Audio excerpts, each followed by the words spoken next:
Hi, everyone. It's Joe, and I'm here with 34 questions. Had such a great time. Go ahead and check out my episode on YouTube, Spotify, wherever you get your episodes and your podcasts. See you there. And thank you, 34 questions, for having me. What's going on, folks? Welcome to 34 Questions. Today I have a very special guest. Joe Boston is in the building. How you doing, Joe? I'm good. How are you? Doing well. Thank you for coming on. Thank you for your time and your interest in opening up. Means a lot to me, so thank you. I mean, like when you said Ceremony Studios, I was like, yes, because I'm all for Daly City. For sure. I mean, we got to represent. Have you been here your whole life, or did you migrate here? Yeah, so I was born in the city. I lived along Mission near Top of the Hill area, and then I moved over to Daly City, like middle school, high school.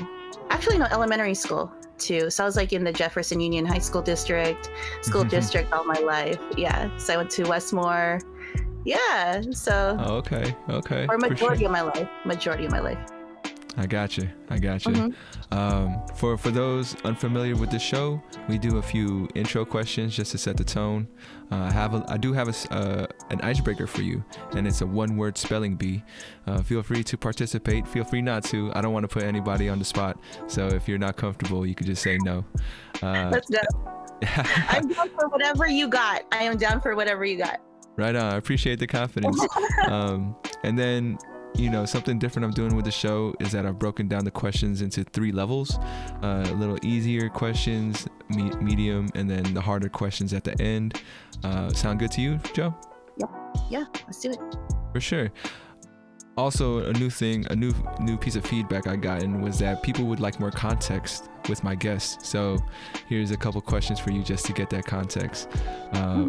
Well, the first question I want to ask is, how have you been? Are you doing well? You going through it? How you been, Joe? Oh man, as you know, we're filming this in the spring of 2021.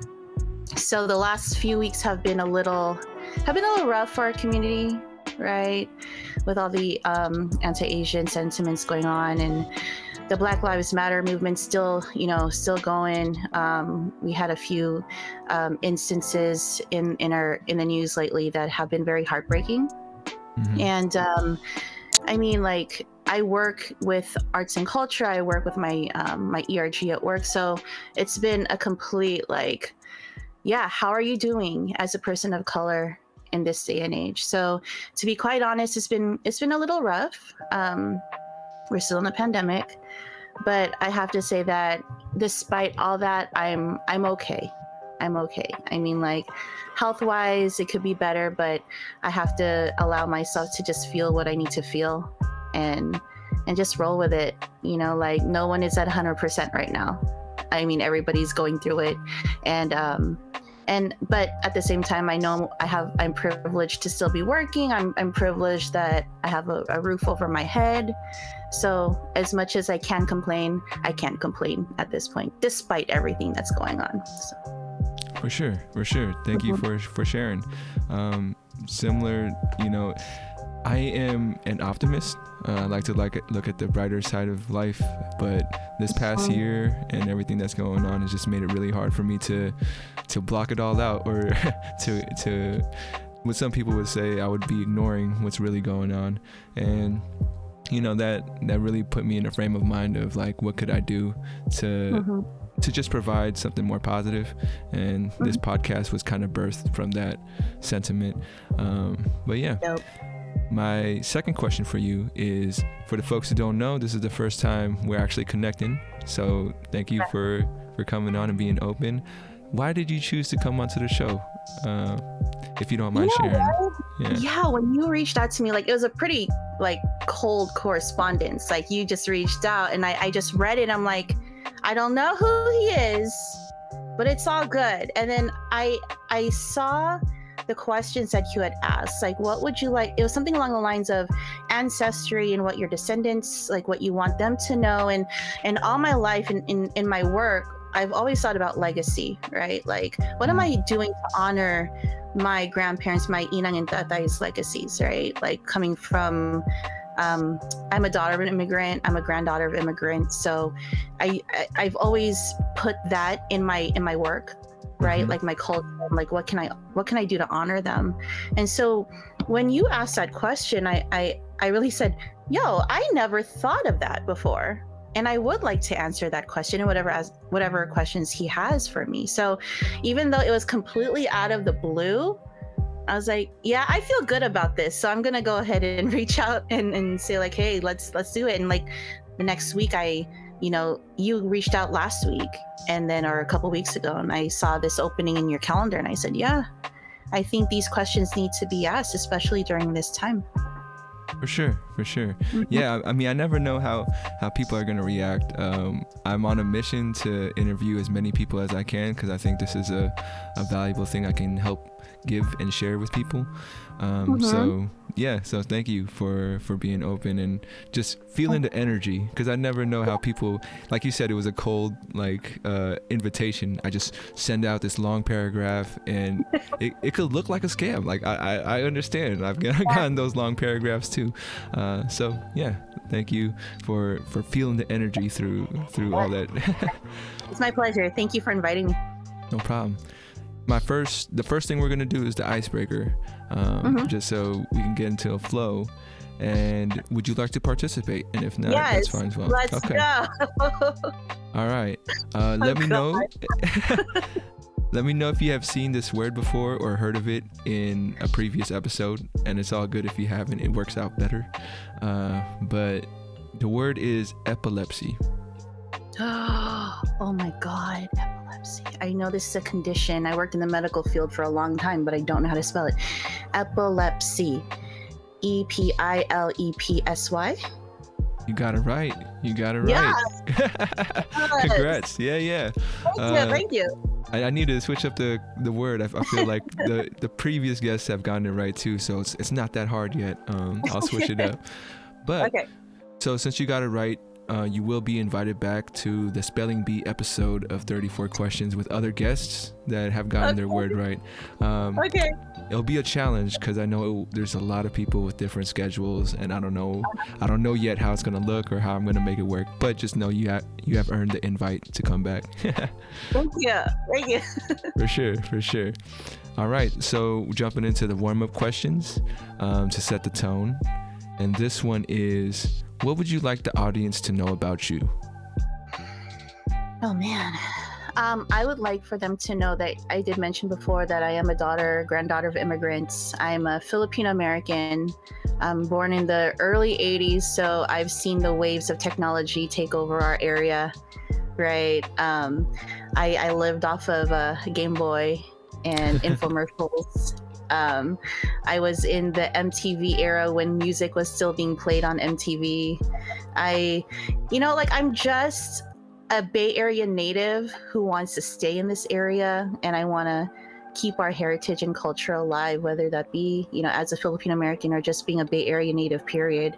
I love to support small businesses. I love to create content. I love running events. I'm an events producer as my career. So I'm a professional program producer. Say that 5 times fast. And I just love being in community. I love meeting new people. And I think that's part of the reason why when you reached out, I was totally eager to meet you, because during this time of pandemic, we all have lived in silos and in solitude sometimes. So just meeting new people again and just being in the community again totally warmed my heart. So I definitely want people to know that I'm all for community. For sure.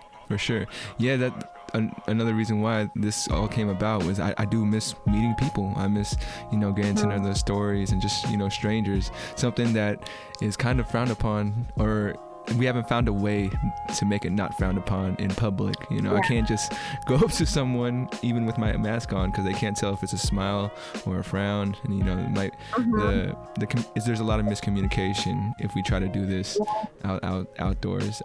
So yeah, no, I feel you. My second question for you is, if someone were to pay a tribute to you, how would you like to be honored? Oh, did I lose you? Oh, I'm still here. Do you hear me? You froze a little bit, but Oh. you didn't. I didn't hear the question. If you did ask it. Yeah, no worries. It's if someone were to pay a tribute to you, how would you like to be honored? Man, I love food, so through a dinner, Okay. right? Yeah. Like, say I did pass, or like if we were talking 100 years from now, right? Like, I would love to be like, okay, this is Joe's like favorite first dish or entree or whatever, and all of and all of the dishes would be orange. I've thought about this. Like, if I Okay. could have any dinner, I don't love the color orange. I mean, I'm a huge Giants fan, so Bay Area sports fan, period. But like, I would have like, I don't know, like pancit palabok on the menu, kare kare on the menu, orange Fanta, right?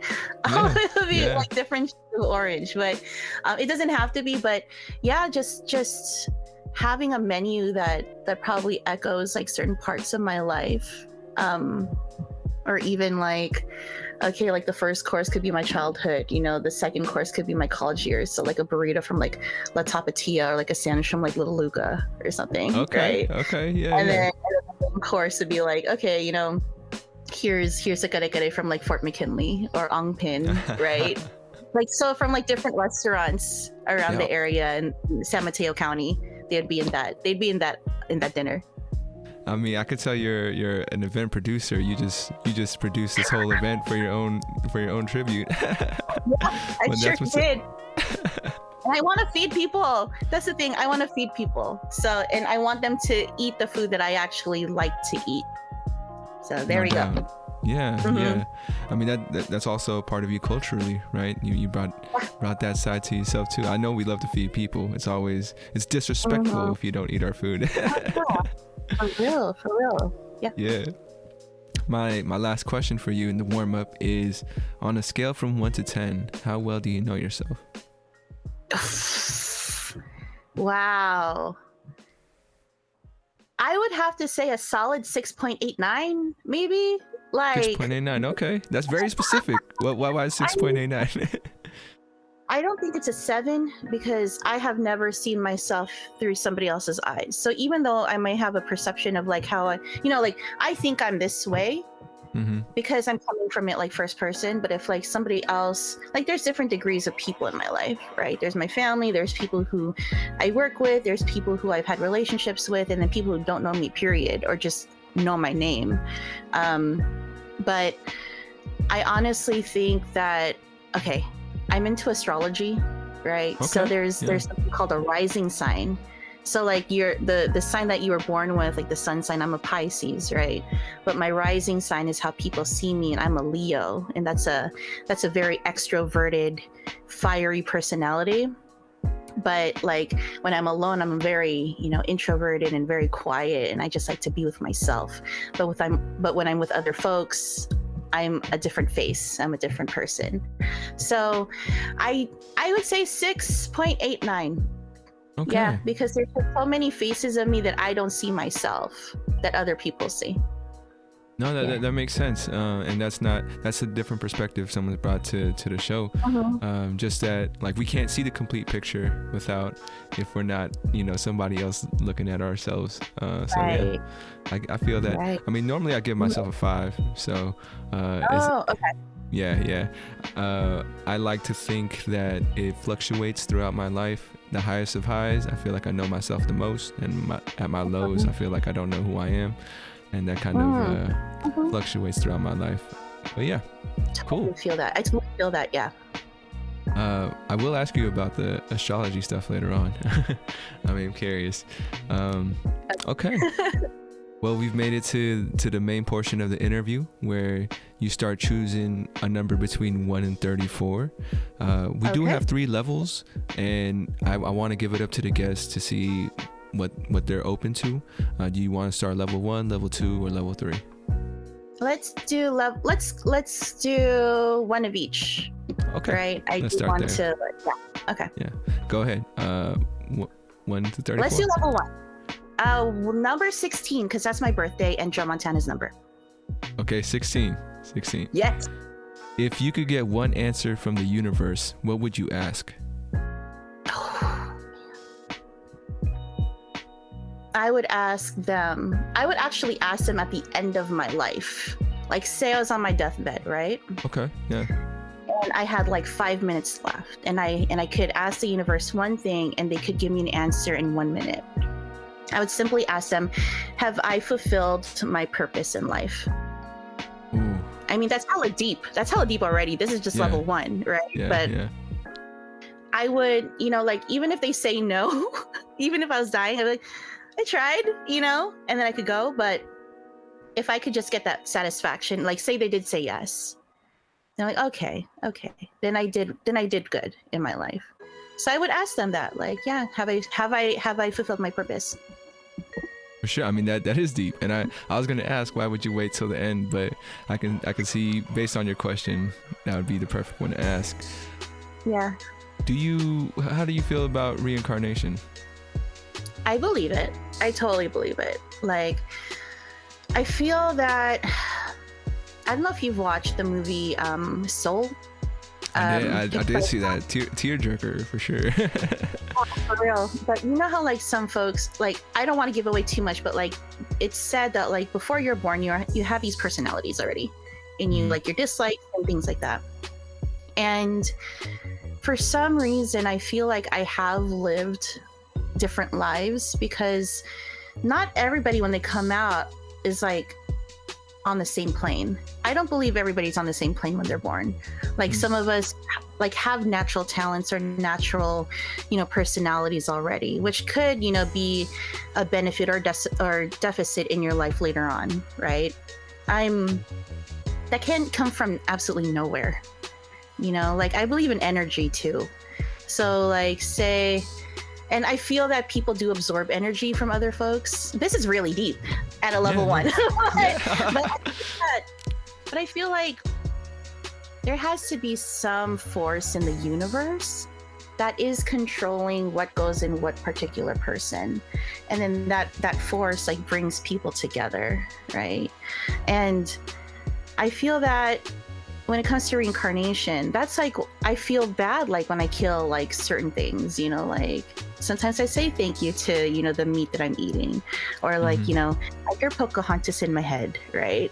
Like, everything has a light, has a spirit, has a name, like, if you're into Disney, right? I feel like everything has a spirit. So, like, where do these spirits go? They could be like, you could be an ant today and a garabout tomorrow.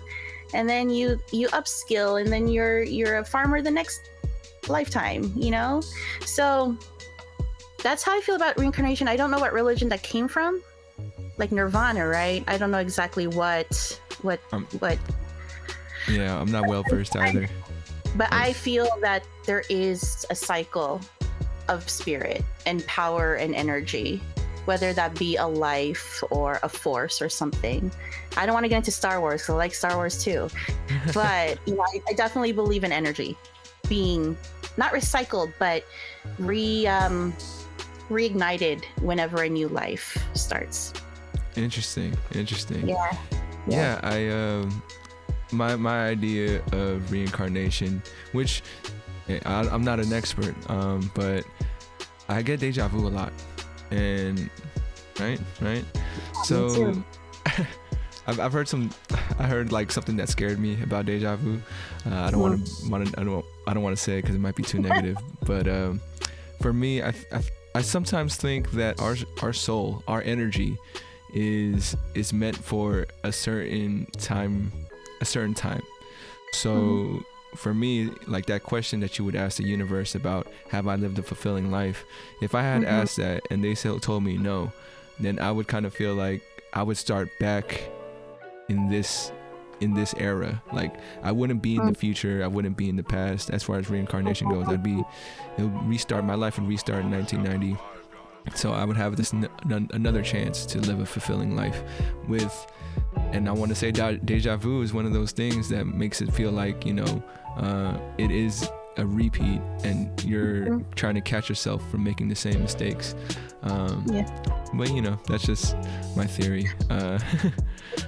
Going back to that question, then I'm just gonna replay that. I would ask them, okay, did I serve my purpose or live a fulfilling life? And if not, will you give me a second chance to go back?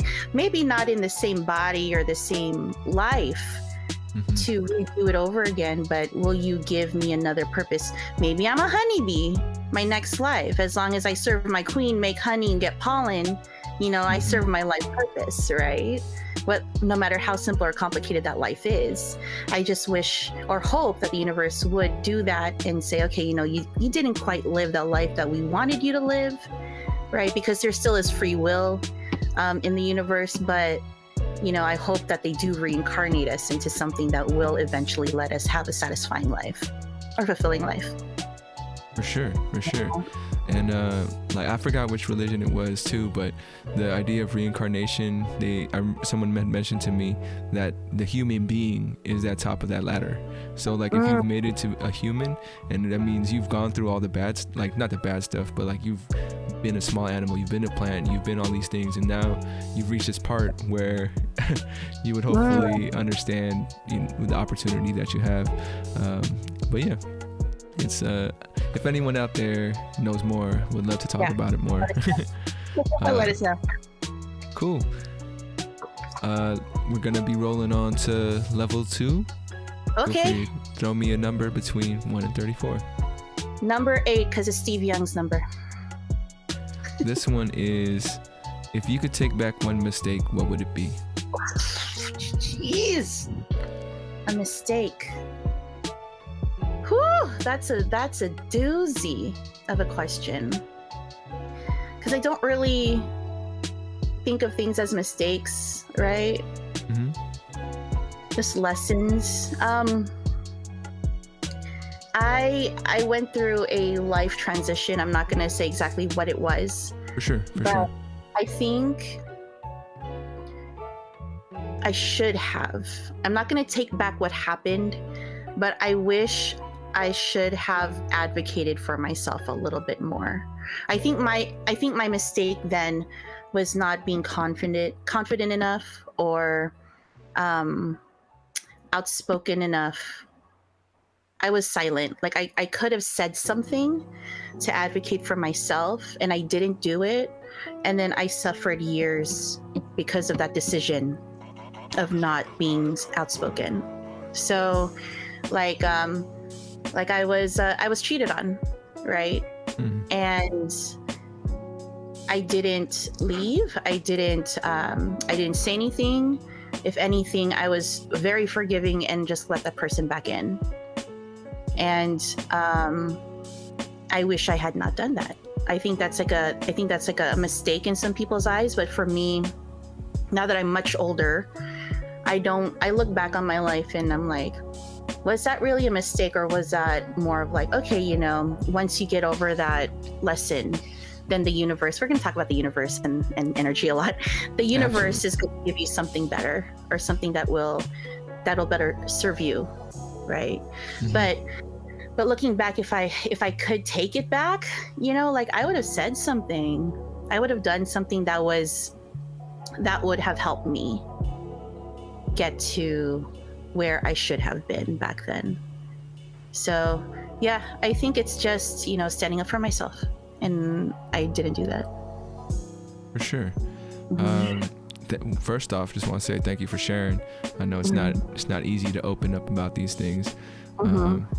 And if you don't mind me asking, where do you think that lack of the confidence came from to speak up, or to I was very young back then. I was very young. And I mean, this is level 2. We'll get a little deeper, but my childhood, there was a lot of abandonment issues. I didn't grow up with my father. So the relationships that I kept, I wanted to have them forever, right? When you're in that mindset where, someone's just going to leave you, or you're just a pack rat in relationships where you just collect and collect and collect relationships for the fear that you're going to be alone.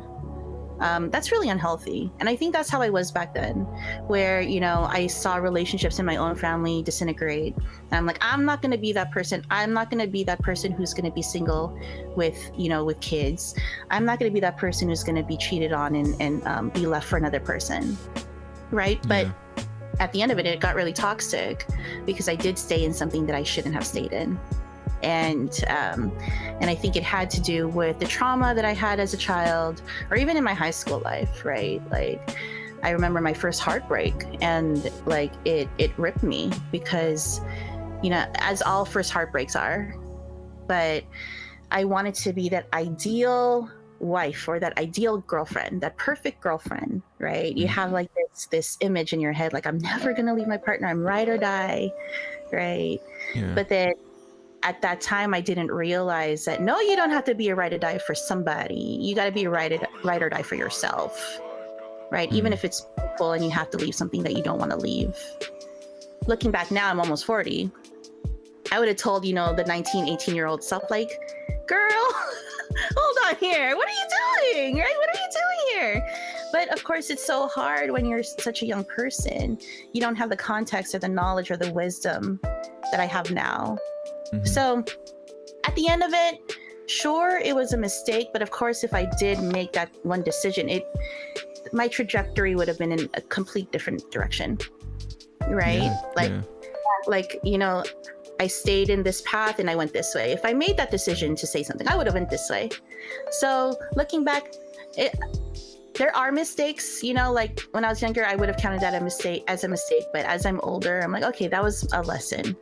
That was a lesson. For sure, it was like an integral part of your journey. Yes, sure. How did it make you feel to finally move on at the time? Oh my God, it's so funny because when I opened myself up to folks who went through a similar situation, they opened up to me and said, you know, things are only going to get better from here, because now you kind of know who you are. You kind of know what you're not gonna compromise, and you know exactly what you want. I'm like, yeah, right. I don't know what I want. Yeah, right. The universe is not. I don't know. I'm gonna be single for the rest of my life, right? But I was on my stories today, and I said, you know, sometimes the good things that happen to you are because of karma. Like, I try to be the best person I can be, try to be positive, you know, try to be a good person, try not to hurt people. And my friend said, you know, good things will happen to good people. So just keep doing you. Don't hurt nobody. You know, just keep doing you, and then things will happen. Good things will happen. And lo and behold, somebody came in my life and became, you know, the best partner I ever had. So, like, even though like you may have struck out in different relationships, you know, like, life doesn't have 3 strikes. You could have hella strikes and still make a home run at the end, right? So I just got to think about it that way. But yeah, it's just learning like what you want after a huge transition like that. For sure. Thank you for sharing that story. Yeah. So before we move on to a level 3 question, I don't know if you saw the curveballs. I have some curveball questions that are okay. It's either a fill in the blank. You could choose. You want to fill in the blank, or do you want a shout out question where you actually, like, you know, say you shout someone out specifically. Fill in the blank or a shout out. How many of these are we doing? Just doing one for now. Oh shit! Okay, because I was like, if I do 2, I could do both. Let's do a shout out. Shout out first. Don't worry, we'll have another opportunity to choose a fill in blank or a shout out. So for the shout out, it is, who is a stranger or passerby in your life that has left the best impression? This came right away to my mind. I was in an Uber on my way to work, and it was an unusually sunny day in the Bay Area. Okay, not the Bay Area, San Francisco. And it was like in the middle of autumn. Maybe it's like an Indian summer or whatever, right? And my Uber, who is a really amazing Muslim man, he said something along the lines of, it feels like the smile of Allah is on us. Right? Yeah. And I'm like, that is so beautiful. Like, you're feeling the warmth of your higher power on you, and like, you know, the warmth is beautiful and positive, and and loving, right? And then it made me think, like, again, like there's so much like anti-Muslim hate going around, right, since forever. And he's an Uber driver, you know. He could have been, you know, at home, he could have been, you know, but he's on the front lines, literally, like serving the community, you know, meeting different people, putting his own life at risk by driving and being with strangers in his car. You know, like you put yourself in a situation sometimes when you're with people you don't know.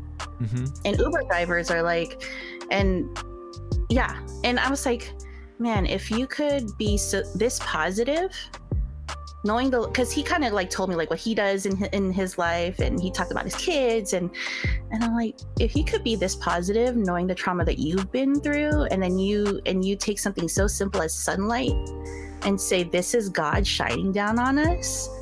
It's so beautiful, right? It's so beautiful. Yeah. So I feel, I will never forget that conversation that we had in the car. Yeah. For sure. Yeah, I mean, for something, a moment to incite someone to just say those words, right? It must have been powerful for him, at least, to be like, you know what, this is how I'm feeling. I want to share that. So that must have been a beautiful moment. I don't know what the sun was doing that day, but it was so nice. I remember, like, we were just on the freeway. He's like, and he said, I was like, my God, are you like reciting poetry to me? Because it was really so poetic the way he said it. His delivery was so beautiful, and that's what made it so memorable for me. For sure. Yeah. And you, just to touch on how you said there's sometimes some anti-Muslim feelings, and right now with everything we're going through, Yeah. what do you think is the challenge of getting people on the same page about how to treat one another? I mean, for me, I understand there needs to be balance in the world. So no matter how good it gets, there's always going to be that other side that just doesn't think the same way. But I want to believe that this thing of treating each other with respect and, you know, openness can be achieved. I just want to believe it. Tell me why it won't happen. You know, like Star Wars, right? There's always a light side and dark side, right? I feel that, well, they say like if everything's all good, then we could just be robots, right? There always has to be something, there always has to be a chink in the armor, or like something that just throws everything off. And I think what that is that because we are human, we're never ever going to come to a balance as much as we wanted to, as much as we try to do things and provide things for each other that will make us feel good and try to make us, you know, come together. There's always going to be something. I don't know whether that is like, you know, whatever is blessed upon us by the universe when we were born, or if that could be something chemical in our bodies or something physical. But for some reason, there's always going to be pain. There's always going to be negativity, because there's systems and structures that are oppressing certain people to stay where they're at. And a lot of the population in this country are in poverty, or, you know, lower class poverty level. And then there are those who are like higher up on the ladder, you know, and when it comes to balance, there's always this urge and need for power. And as long as there's this need for power, there's never going to be this balance, you know, unless those in the hierarchy higher up there will say, okay, you know, we're going to meet you somewhere in this area, you know, come down and we're going to come up. But I know that there are some people out there who don't want to be there. And I think because of that, there's going to be some issues.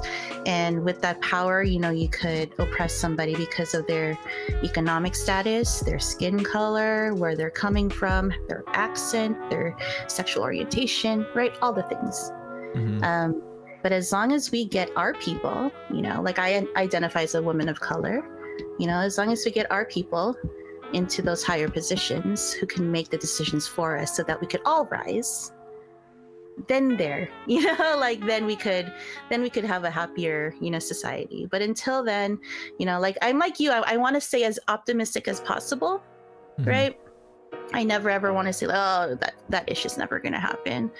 I know what I could provide for my family and try to provide them the best life I could possibly give, you know.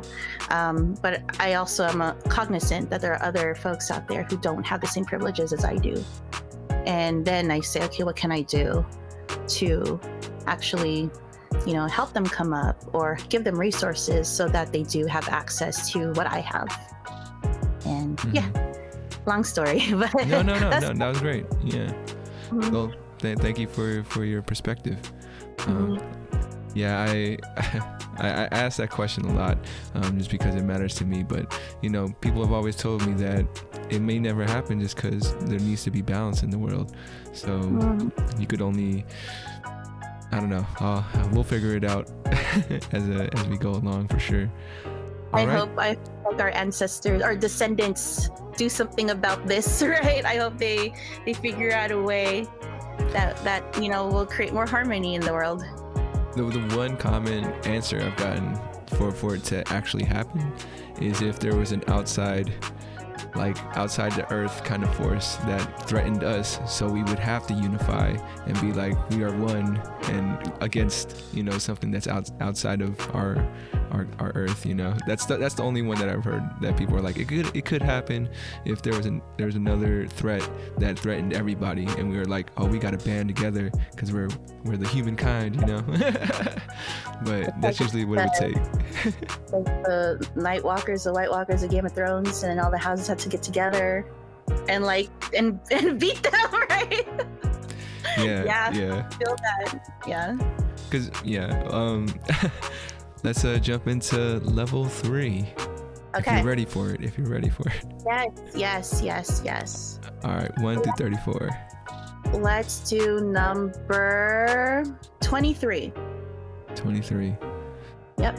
What has been the toughest pill for you to swallow? It could be a realization about yourself or society. The toughest pill I had to swallow. Well, you know, again, coming as like a woman of color, you know, I'm on the plus size, I'm shorter, you know, I'm a Pisces. Sometimes like I don't speak up, as I mentioned before. I know certain industries out there are not welcoming of people like me. And I come from the tech industry. So we know that certain industries out there come from old money or new money, but from the same type of person, right? Someone who, you know, went to like an Ivy League or, you know, came up with like a fantastic idea, then they're overnight billionaires, right?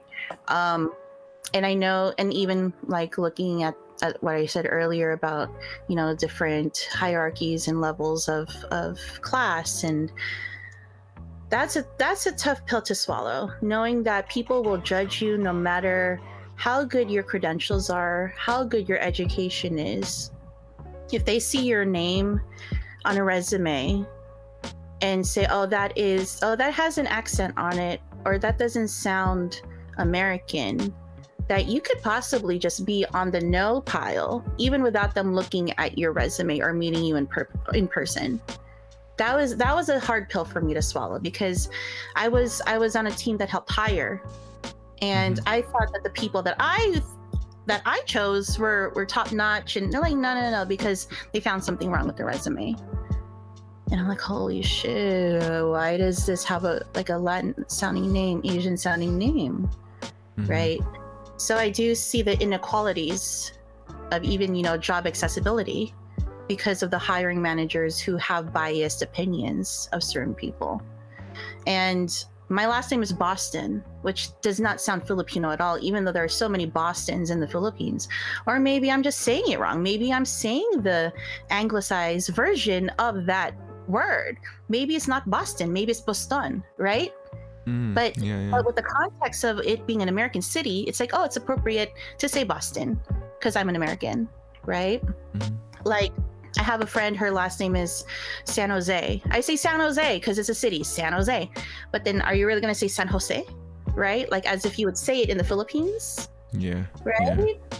So, yeah, having prejudice be one of those things. It's like it's always going to be there, no matter what. It's always going to be there, and it makes me wonder how many jobs I wasn't hired in because they saw my LinkedIn and they finally saw, oh, she's not a white girl, right? And and sometimes I'm like, should I even have a LinkedIn? Should I even have, my picture up? Even though, like, if you Google my name, you'll see my face right away. But I've gotten over that. I eventually had to say, even though this industry, I tried even to get into the gaming industry, right? You never see women there. Well, you probably do, but not of my age. They'll hire, those in their 20s, but they're never going to hire anybody my age unless I have like a really bomb ass, resume that can't turn me away. But I do feel it. I do feel a lot. But at the same time, I just said, okay, I'm here. I'm in a great company. I'm comfortable here. They allow me to grow and let me do what I want to do for the company, well, at least in the lines of, their mission.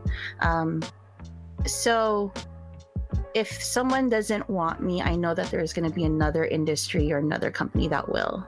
And I just got to keep that positivity in my head. I can't let that, I've gotten so many, I'm sorry, we went with another candidate. Or despite your resume being so impressive, we decided to, move on to the next person. Because after every time I got that rejection letter, I'm like, what the hell did I do wrong? Like, what's wrong with me? Right. Then the imposter syndrome comes and all that. But, again, I'm getting older and I'm like, okay, if they don't want me, it's fine. I'll just keep looking. So. For sure. So would you recommend like job seekers to change their name, or not change their name, but just on the resume, just be like, don't do it? Don't. I was even like gonna test it out. I was gonna add I was gonna make my middle name my last name, because my middle name sounds a lot more ethnic, right? I was gonna see like if I did get a call back, or if like if both of them got rejected. But no, absolutely not. Be proud of what your name is, because you're gonna bring something to the company that they probably never had. Like, I am one of maybe 2 Asians on my marketing team at my work in the on the national level, and it's hard. It's hard to be one of 2 Asians, and I'm working with, it's a very diverse group of people, but even then, like, it's hard to interact sometimes. But at the same time, I know, like, I'm offering them something because I was raised as an Asian American to this company that will make their company, I don't know, like, be a little bit more, I don't know, that je ne sais quoi, like that's something, right? Like, I know that what we offer is special. And so, yeah. For sure.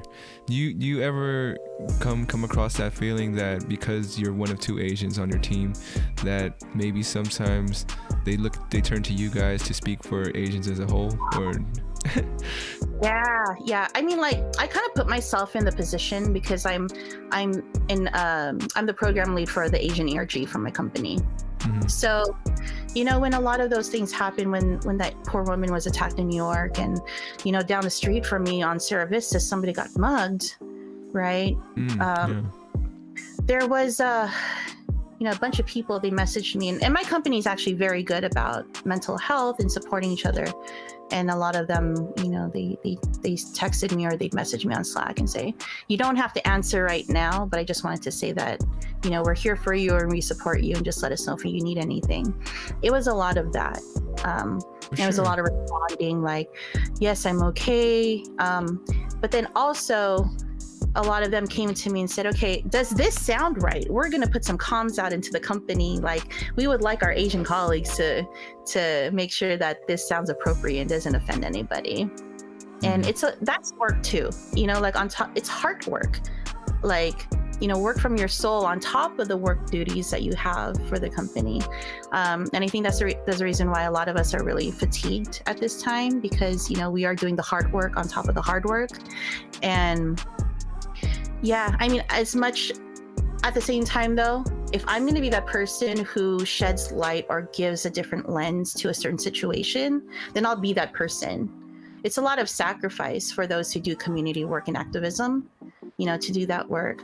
But I'd rather be that person and know that I helped in a situation for people to better understand the situation, if that makes any sense. It does.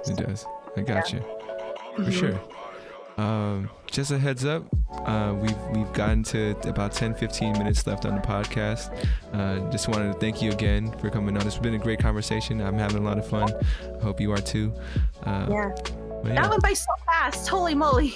Yeah. I mean, you definitely have been given quality answers, and it's always quality over quantity. So on this show, at least. But yeah. Thank you. All right. So we are coming to a close, but I wanted to do another curveball. Since you've already done a shout out, would you do a fill in the blank? Yes. Let's do it. All right. So for your fill in the blank, it is life is all about blank. Love. That was easy. Love. So when you think about life, right?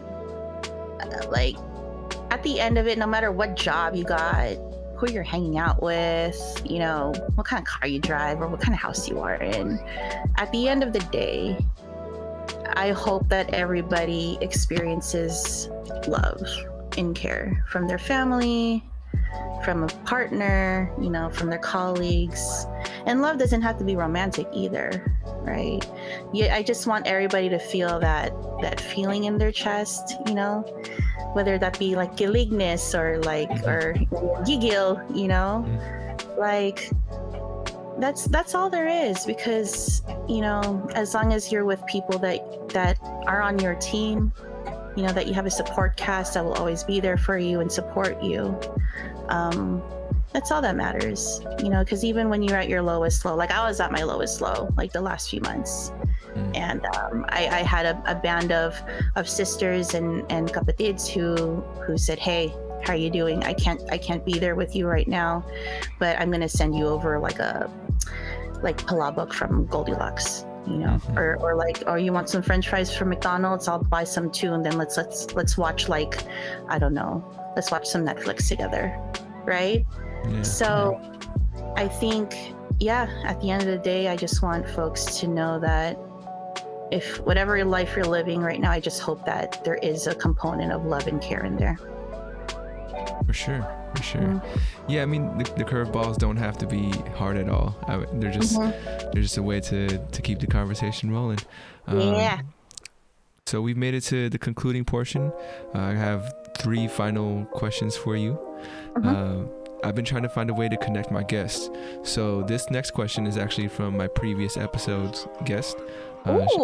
Shout out to Lydia. Thank you for this question. And she wanted to ask you, if you could meet anyone dead or alive, who would you want to meet? Oh my God, dead or alive. God, it's always between two.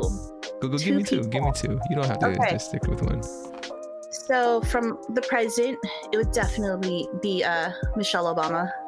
She is, oh my God, if I had the chance to meet Michelle, because she is married to, who was once the most powerful man in the world, or one of the most powerful men in the world.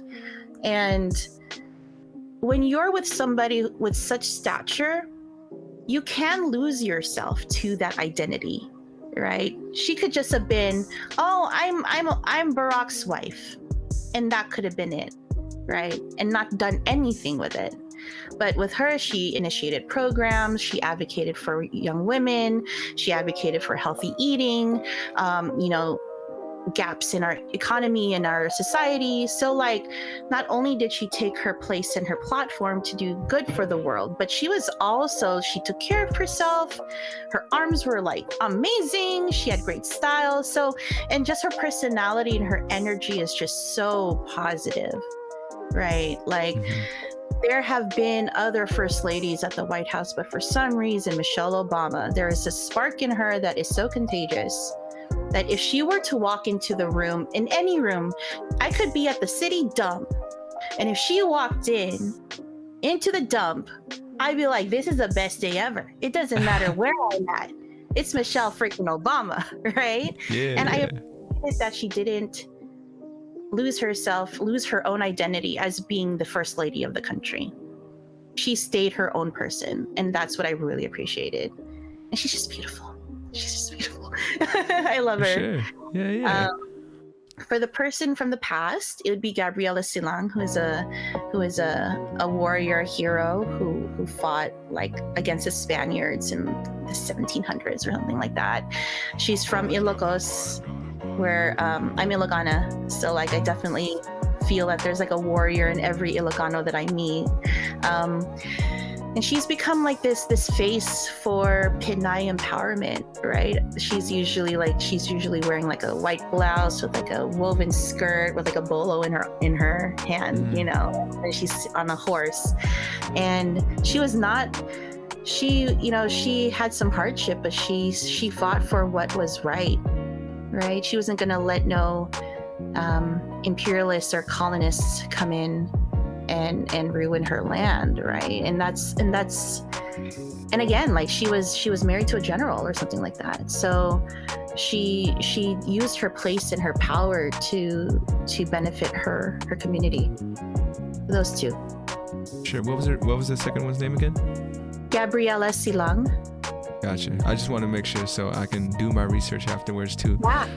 I am so out of touch with my culture. This is another way for me to learn more about the Philippines. My second question for you is, what would you like to ask the next guest? Okay, so because I'm in a transition, I would love to ask them, when you were feeling at your lowest, how did you bounce back? Gotcha. Because I feel that a lot of folks during this pandemic, they kind of lost themselves, lost their purpose, or lost interest. Because I know a lot of folks who are like in the arts and in culinary lose their jobs, and lose their platform because of the economy. And even though like we're kind of coming back, like I would like to know tips or tricks or advice on how to get that oomph back, that spark. Like, how do you reignite your purpose and your passions again? So yeah, like what is your one-up mushroom? Like when you're small Mario. Yeah. Like one-up mushroom to make you big Mario, so that you could conquer the world and jump on turtles and stuff, right? Yeah. So, big nerd here. No. So I think we're all out there. You're not alone. Yeah. Sure. All right. I'll definitely ask the next guest that. Okay. Very interesting. That's one of the harder ones for sure. Sorry to the podcast. Totally fine.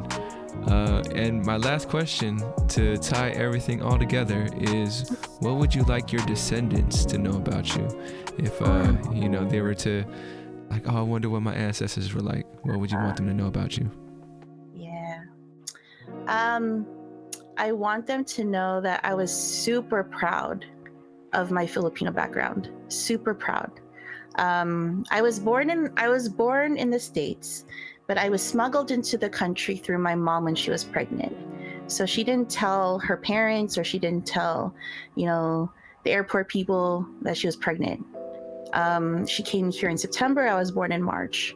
So one decision for her to say, I'll just stay in the Philippines, just live in the Philippines. I don't need to go to the United States. Could have totally changed my entire, it would have changed my entire life and the direction that I would have gone in, right? And I think that's the reason I'm so connected to knowing more about Filipino culture, supporting my Filipino colleagues and Filipino businesses, is because I feel like a piece of me is still back there. Is still back in the Philippines. And I want my descendants to know that I try to keep the culture alive here in Daly City, knowing that I'm a commissioner on the Arts and Culture Commission for the City of Daly City. And our goal is to keep culture and arts alive here and make sure that it thrives in our city. And knowing that the population of Daly City is more than, I think, about 40% now. It's a lot compared to the rest of the country. And I want them to know that, I made my home here in the Bay Area. I don't want to leave the Bay Area. Because a lot of us are leaving the area because it's becoming so expensive. A lot of us are being displaced. Lots of us are going to other countries and other states, right? Vegas, for example. Like so many of my friends and family went to Vegas like in the early 2000s.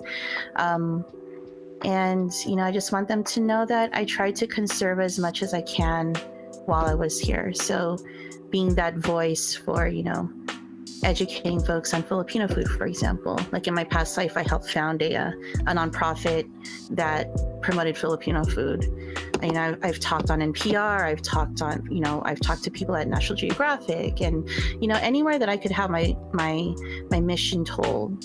And the main mission is keep your culture alive, keep your stories alive, tell your damn story. And I think that's the reason why your message to me resonated, because you gave me the opportunity to speak my truth.